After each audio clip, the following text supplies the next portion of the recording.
If you work in quality control at a candy factory, you know strict safety regulations come with the job. It's why you partner with Grainger. Grainger helps you find the high-quality and compliant products your business needs to inspect, detect, and help correct issues. And the sweetest part is, everyone gets a product that's as safe to eat as it is delicious. Call 1-800-GRAINGER, click Grainger.com, or just stop by. Grainger, for the ones who get it done.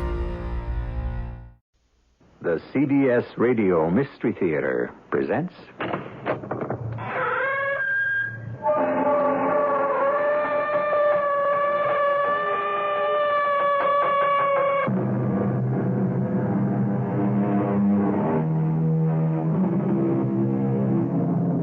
Come in. Welcome. I'm E.G. Marshall. Have you ever sublet your house or your apartment? More specifically, I should say, your home. If you have, I hope it's been a pleasant and satisfactory experience. Because you know as well as I do, all the horror tales you hear of people who are not so lucky, of damage, breakage, vandalism, and non-payment, or what is even worse, and to use the word advisedly, unspeakable, which is what happened to David and Jane Francis. But that, of course, is the burden of our tale. Look at my floor. It's ruined. Well, what the devil is it, Dr. Wharton? I wouldn't invoke his name too carelessly, Mr. Francis. That is the Goetic circle of black evocations. Goetic? It means, Mrs. Francis, pertaining to witches.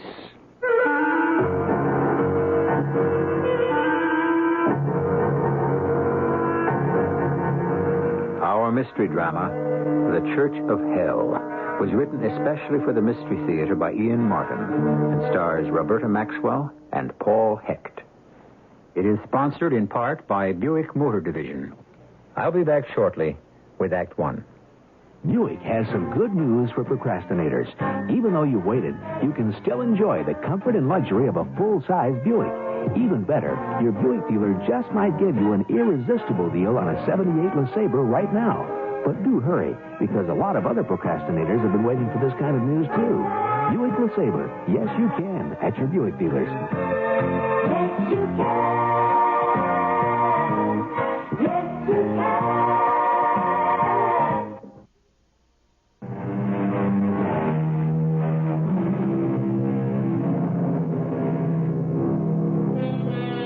The children grow up, college is paid for, they're about their own lives, and a whole new vista opens out. You travel, you shuck off responsibility.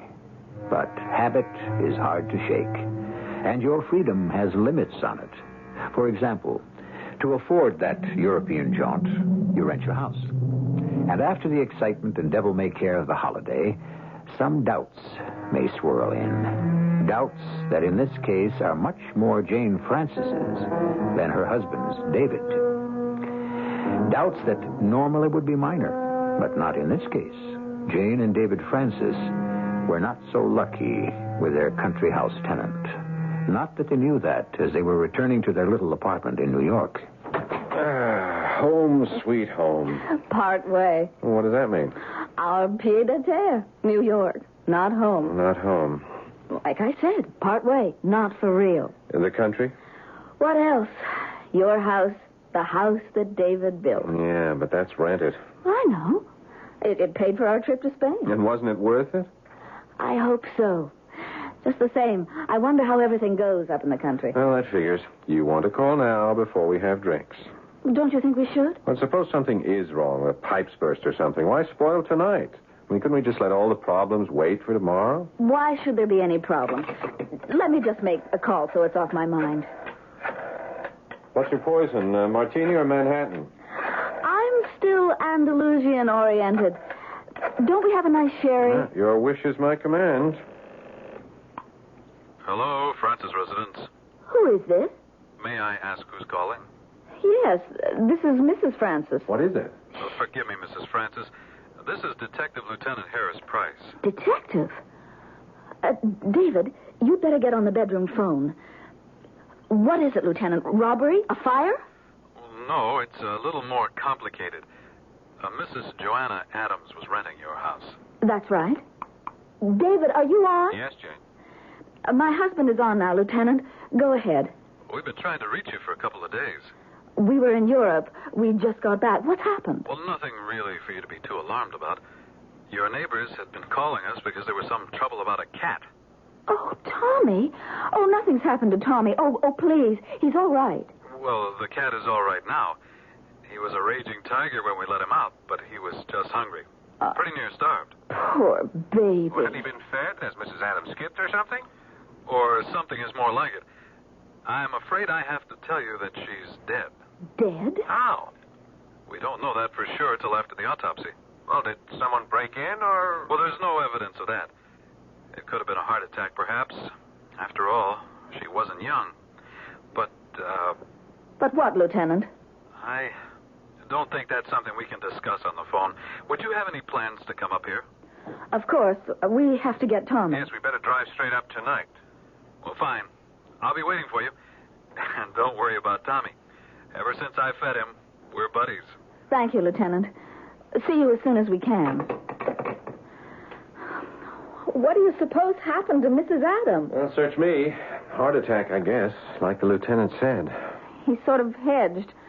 Why didn't the lieutenant say it right out if that's all it was? Well, what am I, honey, a mind reader? Well, let's get on up to the country and find out.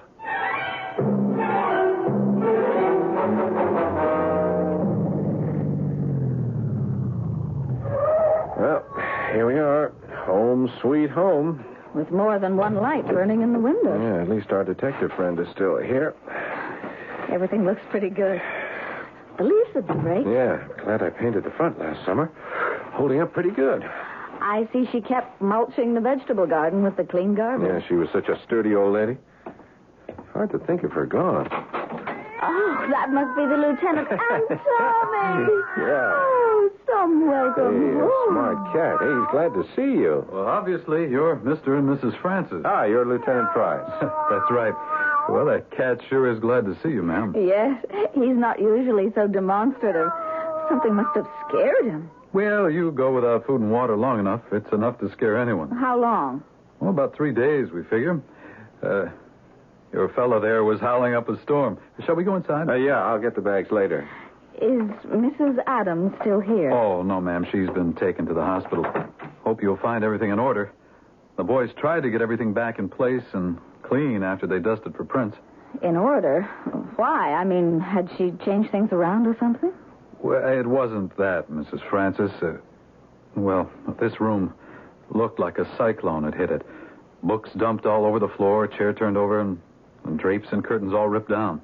Is this where she died? No, we found her in the upstairs bedroom. You said it was a heart attack. Well, no evidence of anything else so far. Yes, but if this room was turned topsy-turvy, you're not suggesting she did it. I don't think she'd have had the strength to do some of the things. So then someone broke in. Could be. You said there was no evidence of that. Oh, there wasn't. Well, I should say there isn't. Not that we've turned up so far. The windows were all shut, doors closed and locked. If anyone got in, he'd have had to have had a key. We didn't leave any extra keys. Well, Mrs. Adams had a set of keys in her handbag. Unless, of course, she had some made. Well, why would she do that? Her husband's dead, and we understood she was all alone, no relatives. Still, there must have been someone else here. Someone in the house. You've no idea who it might have been. Not the slightest. Well, you don't mean someone might have killed her? Well, as far as we know now, not in the strict sense of the word. What does that mean? Well, I'm not trying to be mysterious, Mrs. Francis. I'm really as much in the dark as you and your husband are. Except that I saw the old lady. I saw her face. And while I'm quite ready to accept the medical examiner's provisional diagnosis that she died of a heart attack, what I want to know is who or what caused it. Because I hate to tell you this, but in my opinion, that little old lady was literally frightened to death.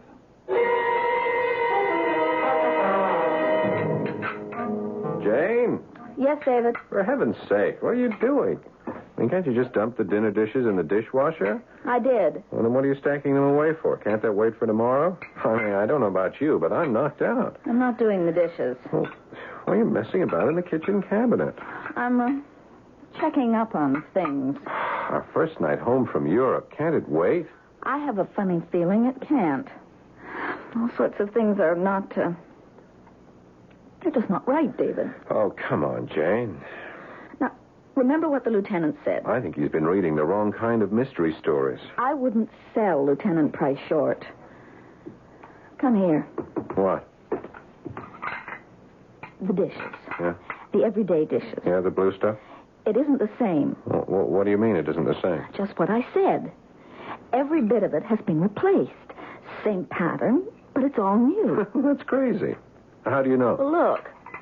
The vegetable dish was cracked. Yeah? 3 cups had chips. You know, you glued the meat platter back together yourself the night after the Betts party. Well, it's okay. A couple of pieces are replaced. No, it just isn't a couple. It's a whole new set. Why? Well, you tell me. Because all or most of the other must have gotten broken. How? Well, things do break. A whole service for 8. Well, I don't know. Look at the cabinets. Mm-hmm. Well, they look pretty good. Someone's been polishing them. Hey, they're all scarred. And burned. I thought she didn't smoke. Those aren't cigarette burns. There's something else. What? I don't know. Like something hot. Red hot, just brushed by. The curtains and the drapes in the living room are sort of singed. And you want to know something else? Every mirror in this house has been replaced, except the one in the study. And that's cracked. More than that. Something so hot was against it that it melted the mercury backing. It's all sort of fuzz, like it had been in a fire. Darling, what are you trying to suggest? I don't quite know. Look, come here. Let me show you something else. Yeah. Oh, where? In my spice closet. Uh-huh. Look at these. Those are not your regular spice jars, are they? No, thanks. I never saw jars like these, or what they have in them. Hey, it looks like some kind of bugs. It is. They're beetles. And they're alive. This looks like a lizard skin, and I hate to think what these two could be. We'd better call the lieutenant. I don't think this is up his alley. Anyway, we all deserve some sleep first. I'm just about gone. I can't take any more tonight. Are you going to be able to sleep all right?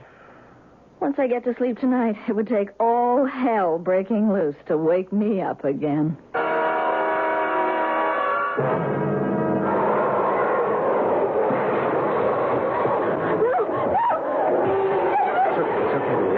I'm with you. What is it? It sounds like what you said. What? All hell breaking loose. It's some gale out of nowhere. Get this window closed. There. I'd better see what's going on downstairs. No, David, no. No what? I don't want you going downstairs. Please, darling, it's not worth the risk. What risk? It's just some crazy kind of storm. With no rain, no thunder or lightning. This isn't a storm. With all that wind, what else could it be? I'm scared to think. Something terrible is loose in this house. Something incomprehensible beyond our imagination. The same thing that frightened poor old Mrs. Adam to death. Please, darling. Oh, just hold me close. And don't question whatever it is that's happening. For heaven's touch us. Whatever it is that's invaded our house means us no harm. But maybe if we just shut our eyes and ears, please, God, it will go away.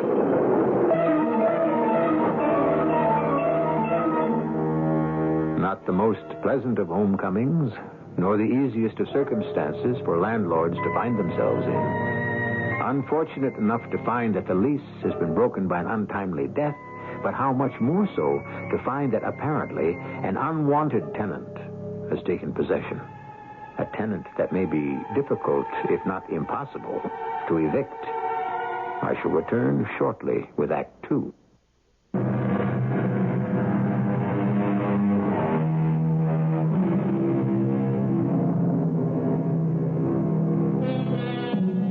Thank heaven for mornings. To wake up, no matter how sleepless or dream-ridden the night, to watch the sun rise again, life renew itself. To know that this new day, whatever else it offers, is a promise. A promise that there is hope always for better things. Not that either David or Jane Francis are that bright and bushy-tailed. It is only that in the bright light of day, their explanations of the night before sound as fanciful and overdramatic as they are afraid they will seem to Lieutenant Price. David? Yeah, You awake? I'm awake. Was there really a storm last night? Or was that something I dreamed? Well, there wasn't a storm, as far as I can see. There was no rain or wind damage outside. Then it wasn't a dream. Some terrible thing was raging in this house last night? I don't know how terrible it was, but somebody really messed up the study, and good again. I'd sure like to get my hands on him. Somebody broke in? No, I don't think anyone broke in. I mean, I think somebody has a key. Now, don't worry. I called Lieutenant Price while I was downstairs. Just waiting for him to call back. You think something else is in this house? I think somebody could be hiding out. Some crazy guy. And you went downstairs all alone with no protection. I picked up the shotgun from the study. And Jane, we are staying locked in this bedroom until the police arrive. I don't think ordinary locks are going to help us against whatever's loose in this house, David. What are you trying to say? You know, I don't think this is a real person. I think it's something from the other side of the grave. You mean a ghost? I mean, that's ridiculous. What would any self-respecting ghost have against the voice of reason? That'll be the lieutenant. Whatever you do, get the police here fast. Oh, and ask him about Mrs. Adam, what the autopsy showed. All right, we'll do. Just take it easy, Jane. Hello? Yes, Lieutenant. Yeah, just what I reported. Same kind of mess as before. No, we didn't hear a thing until it all started. First thing was the wind. I said the wind. Well, it was blowing up a storm here, enough to rattle every window in the house. Now, don't worry. We have ourselves locked in the bedroom, and we'll stay there until you get here. Oh, by the way, did you get any results from the autopsy on Mrs. Adam? Yeah? Yeah. The inside of her mouth and her throat. What could have caused that? I see. But that wasn't the cause of death, huh? Uh-huh. Yeah, don't worry. We'll be waiting. Well, the police are on their way. What was all that about Mrs. Adam and her mouth and her throat? Well, she apparently suffered some first-degree burns there, also on her hands and on one side of her face. From what? They don't know. Backfire from the gas stove, maybe? Maybe she used too much fluid on the charcoal boiler. I don't know. Something flared up and singed her, but good. Enough to kill her? Oh, no. The medical examiner's first diagnosis was right there. She died of congestive heart failure. But what caused it? Well, that's something we don't know. Maybe it's something we don't ever want to know.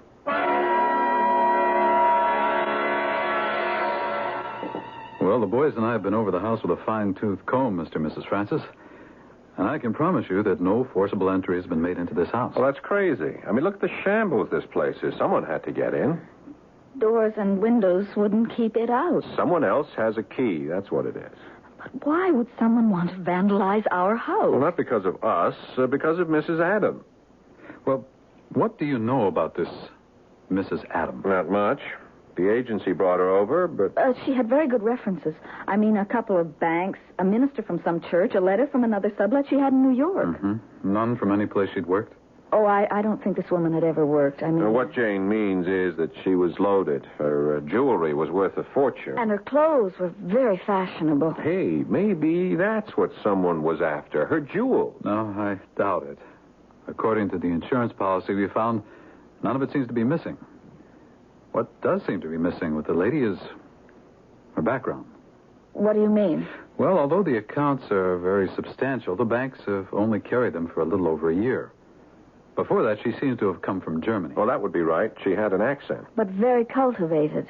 Would you say that she was, very religious? Well, I don't know. It's not the sort of thing you ask someone who's going to rent. I noticed there were a lot of books in the bedroom she was using on religious things. Quite a few on theosophy, I remember. Oh, that's right. The letter from the minister. That's what he said he was. Was his name Theodore Saxman? The minister? Yes, something like that. Mm-hmm. Theodore Saxman was German-born, and he was connected with the Theosophist movement, but no longer. You mean he's not a minister? Well, he got kicked out of the church. Why? We don't know that yet. The church doesn't want to talk about it, and we can't seem to find the ex-Reverend Saxman. But he'll be found. If the police don't turn him up, the insurance company will. Why the insurance company? Because he's named as benefactor in all her insurance. Something like $1.5 million in all.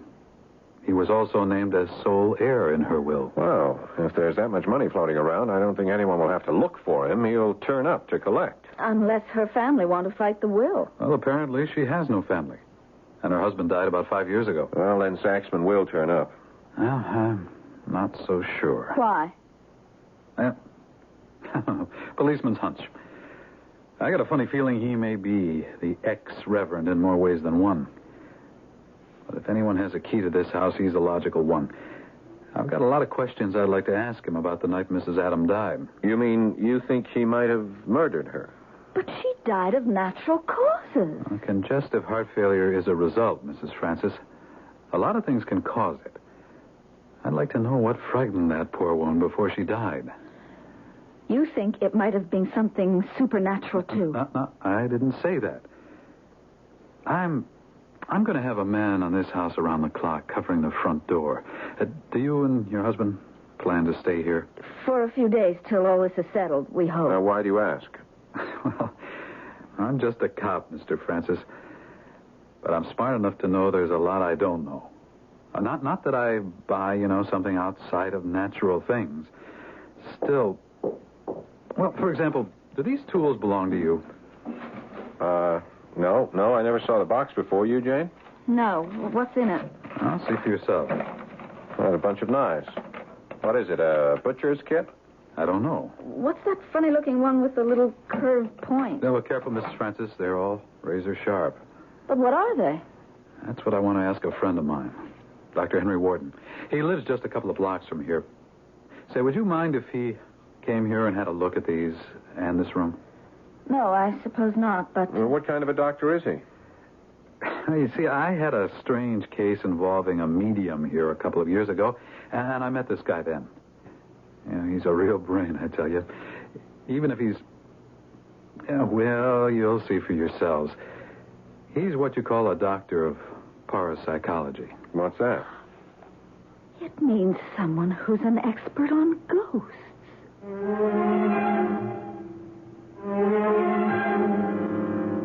Well, I have examined the library of the deceased. Small, but quite a comprehensive compendium of reference on the mystical arts, Mr. Francis. I would know, Dr. Wharton. It's not exactly my field. Of course not. No, to be sure. Not everyone's cup of tea, of course. Still, ceremonial magic, the Book of the Dead, the Kabbalah, Cagliostro, fascinating reading for the inquiring mind. Why would anyone be interested in books like that? What would Mrs. Adam want with them? Was it something to do with her religion? In a sense, perhaps. In a sense. Why did you want to look at the books first? I had my reasons, Mr. Francis. It is surprising what knowledge of a person you can glean from his reading habits. And how books are treated can be a gold mine of information. May I see the room now where the psychic disturbances took place? Of course. This way. We don't know they were psychic disturbances, do they? I mean, it looks like pretty ordinary vandalism to me, but you can see for yourself. Ah, yes. Quite typical. Mindless destruction, it might seem. Drapes torn and... Let me see. Yes, singed a little. Books destroyed, ripped, but rather carefully selected books. The Bible, the Book of Common Prayer. And teleportation. Classic. Teleportation? Oh, yes, Mr. Francis. The desk, for example. That is oak, is it not? Yes, it is. Enormously heavy. Normally, it would take 2 strong men at least to move it. Well, it could have been dragged or pushed. Hardly. The rug has not been disturbed. It was lifted. Then there was more than one person? I doubt it. He would have had to have had superhuman strength. Or abilities. Have you ever had a fire in the house? I mean, has the house ever been on fire? No. Why? The floor. You notice how the varnish is cracked and mottled? There are the same marks on the rug. I thought it was from dirty footsteps. That isn't dirt. They are scorched, Mrs. Francis. When you first came in the room, this strange particular odor must have been more evident, wasn't it? There was a sort of burning smell. Not quite like a scorched smell. More like ozone or sulfur, maybe. Or brimstone, perhaps. There were some tools the lieutenant mentioned. Oh, yes. They are right here. Yes. A remarkable collection. Quite magnificent in its way. Collection of what, Dr. Wharton? The instruments required for the ceremonies of black magic. Black magic? Yes. Quite obviously, your Mrs. Johanna Adam was a practitioner of that dread and ancient art. What? If you don't believe me, help me pull aside the rug, and I think you will have incontrovertible proof. Dear me, as Dr. Wharton might say, this is enough to start the goosebumps rising and the hackles on the neck. What evil, ancient, unspeakable discovery awaits poor innocent David and Jane Francis as the rug is thrown back beneath their eyes? What secret obscenity does it conceal? I shall return shortly with Act 3. Over the years, you've learned that sometimes procrastination pays. So you shop for snow shovels in July, lawnmowers in December, and your Buick Regal now. Because you know that this is the time of year when Buick dealers may be even more open than usual to conversations involving deals. An elegant, luxurious Regal? Yes, you can. Right now at your Buick dealers. Yes, you can. Yes, you can.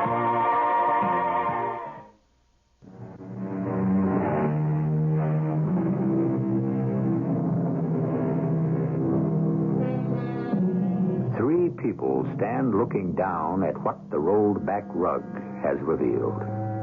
What they are looking at is a strange and cabalistic circle burned into the floor. Placed on it at 90-degree intervals are crude sketches of a skull, a goat's horns, a bat, and a black cat.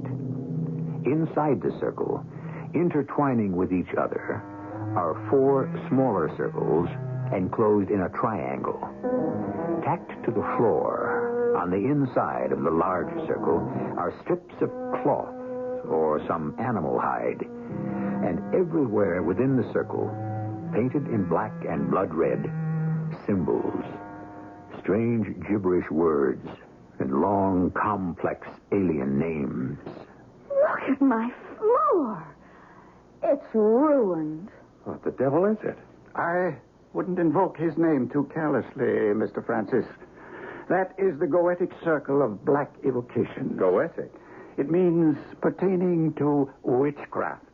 So that's what Mrs. Adam was. A witch. Not quite, Mrs. Francis, or at the very most, a very amateurish one, who conjured up, or at least saw conjured up, more than she bargained for. What does all that circle thing mean? In the Middle Ages, that material all around the inside of the large circle would have been the skin of the victim, fastened to the ground by 4 nails from the coffin of an executed criminal. Oh, how disgusting. Don't be too alarmed. I think you will find that this is only a simulation. As with the crude representations of what ought to be the skull of a patricide. Patricide? Someone who killed his father. The other 3 are the horns of a goat, a male bat drowned in blood, and a black cat who has been fed on human flesh. Are you serious, Dr. Wharton? About what I am reporting, absolutely. About whether I personally subscribe to this profane anti-religion, no. Most emphatically, no. Then you believe, as I do, that it's all nonsense. No, I'm afraid I don't. You believe that there has been black magic practiced here, and that some kind of evil spirit has been set loose in this house? Let me put it this way. I know that anyone involved in the hidden church of hell knows there has. Let me show you something. I found these sheets in the back of a volume entitled Science and Physical Phenomena and Apparitions. They were written by Mrs. Adam, apparently. The handwriting can be checked. And they are a sort of confession and last testament. May we read them? How's your knowledge of German, medieval Latin, and the litany of the grimoire? Well, I don't speak German or Latin. What's the grimoire? The Grand Grimoire is the last word on profane worship. The encyclopedia of black magic. The definitive handbook of sorcery. Okay, so we can't read the mumbo-jumbo Mrs. Adam left, but would you read it to us? Well, I won't read it. I'll tell you what it contains with one stipulation. What's that? Lieutenant Price must be present and hear it at the same time.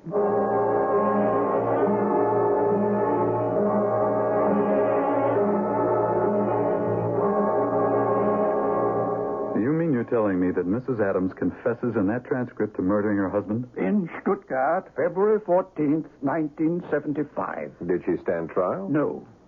The medical certificate was issued as death due to natural causes. Well, what did she kill him for? She wanted to give a large amount to the religious group, a church, if you will, that she intended to join. He didn't believe in it. She felt she had divine grace to do as she wished. How awful. Did the church get the money? Not yet. Nor would it ever have. She changed her allegiance along the way. You see, she hadn't counted on her conscience.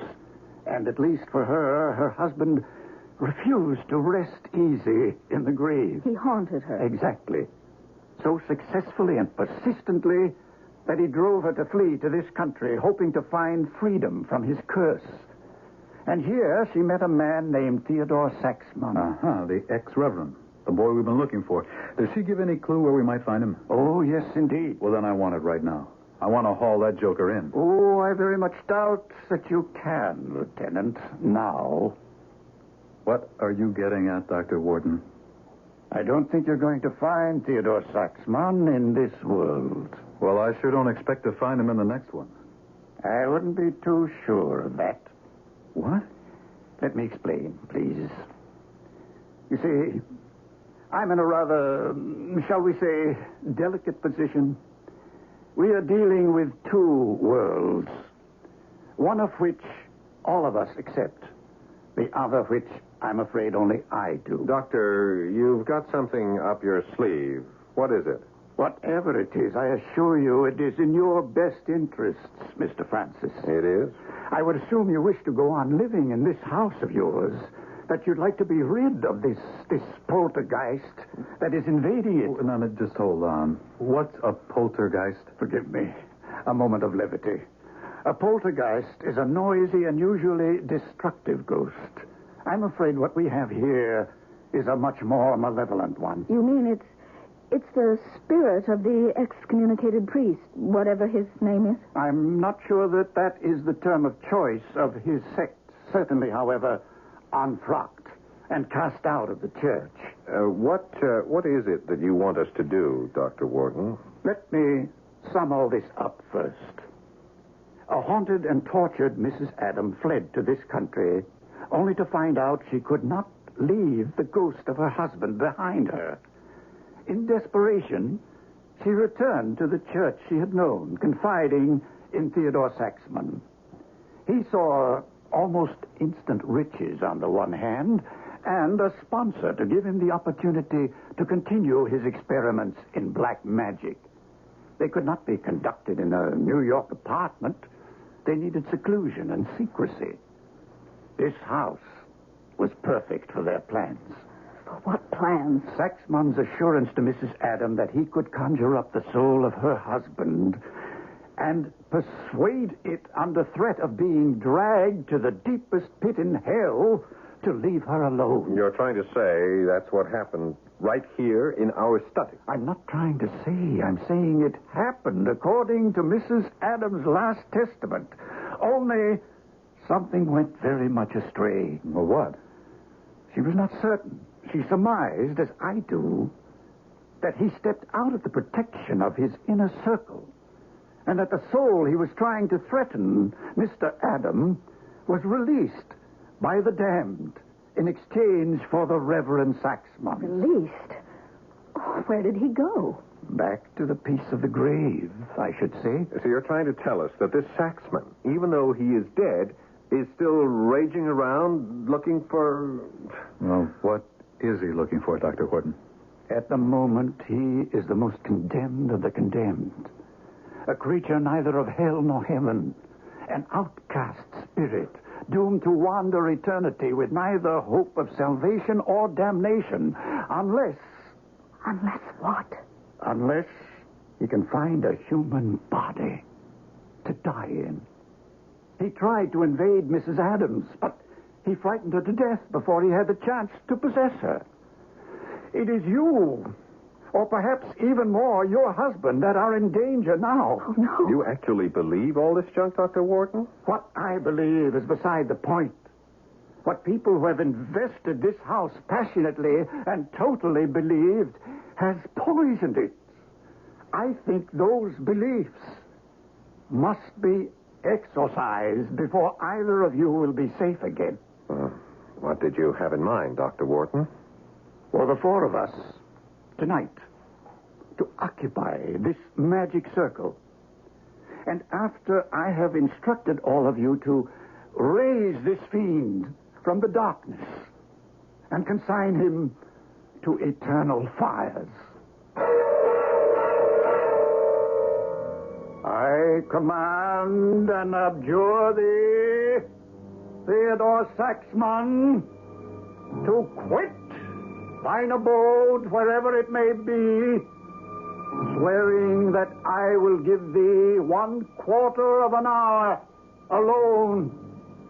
And if thou dost not come straightway hither and communicate with me in an audible and intelligible voice, dispatch me, Emperor Lucifer, or his messenger Astaroth, in a human form, without either noise or evil smell, failing which I shall smite thee all and thy whole race with the terrible blasting rod into the depths of the bottomless pit.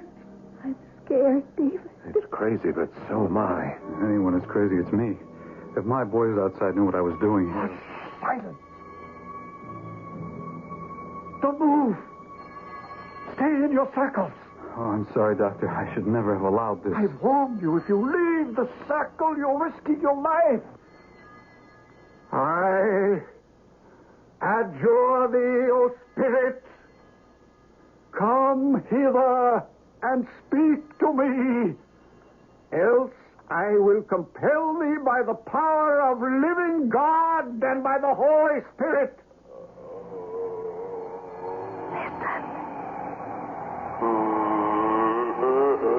What is it? Obey promptly or be eternally tormented by the power of the potent words in the grand clavicle of Solomon.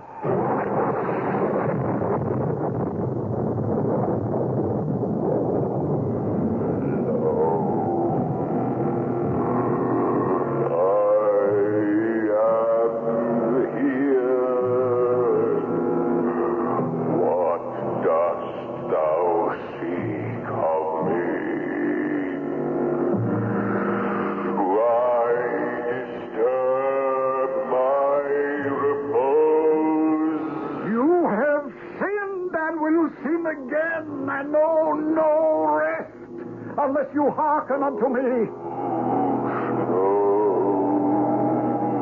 One chance you have to redeem thyself. Abjure thy false master Lucifer and surrender thyself to the mercy of the true divine spirit.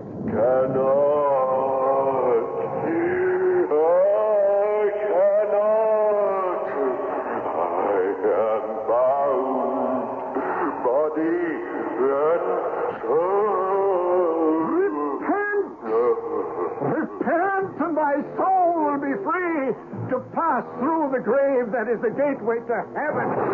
Hold fast, everyone. Hold fast.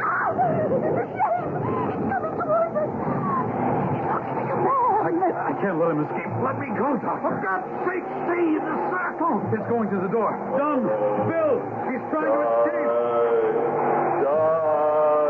Don't let him get away.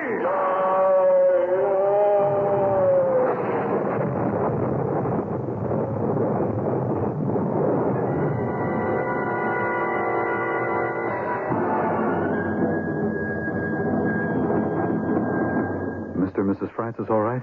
They'll do. Shaken, of course. Oh, who isn't? How is he? He's dead. Officer Dunn's bullet took him right in the heart. Just as well. I suppose this is Theodore Saxman. I think you'll find out it is. Oh, how am I going to explain this at headquarters? Is there any need? The real explanation is right to hand. The man was armed with a knife. He attacked a police officer. And I'm convinced he was responsible for the old woman's death. So am I. But I doubt you'd ever be able to prove it. Dr. Warden, in the name of God, what really happened in there tonight? Whatever did, I think it was in the name of God. And I think it is best forgotten.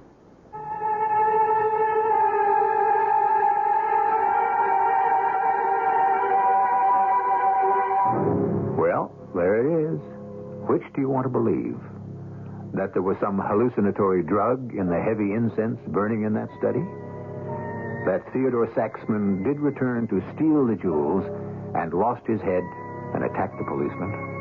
After all, he did have a key. Or, well, perhaps we'd better forget the other. If we find ourselves believing in goetic incantations, exorcism, the clavicles of the Grand Grimoire, and the power of black magic, who would sleep fast tonight? I'll be back shortly.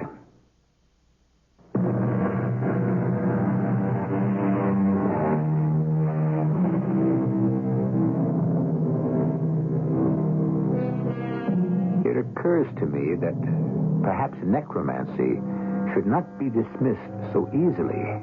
It has a long history, and it does have its believers. After all, in 1 Samuel 28:7 and following, at King Saul's request, the witch of Endor did call up Samuel from the dead. Or shouldn't I mention it, because you might be listening to this in the late of night? Our cast included Roberta Maxwell, Paul Hecht, Lloyd Batista, and Roger DeKoven. The entire production was under the direction of Hyman Brown. This is E.G. Marshall inviting you to return to our Mystery Theater for another adventure in the macabre. Until next time, pleasant dreams.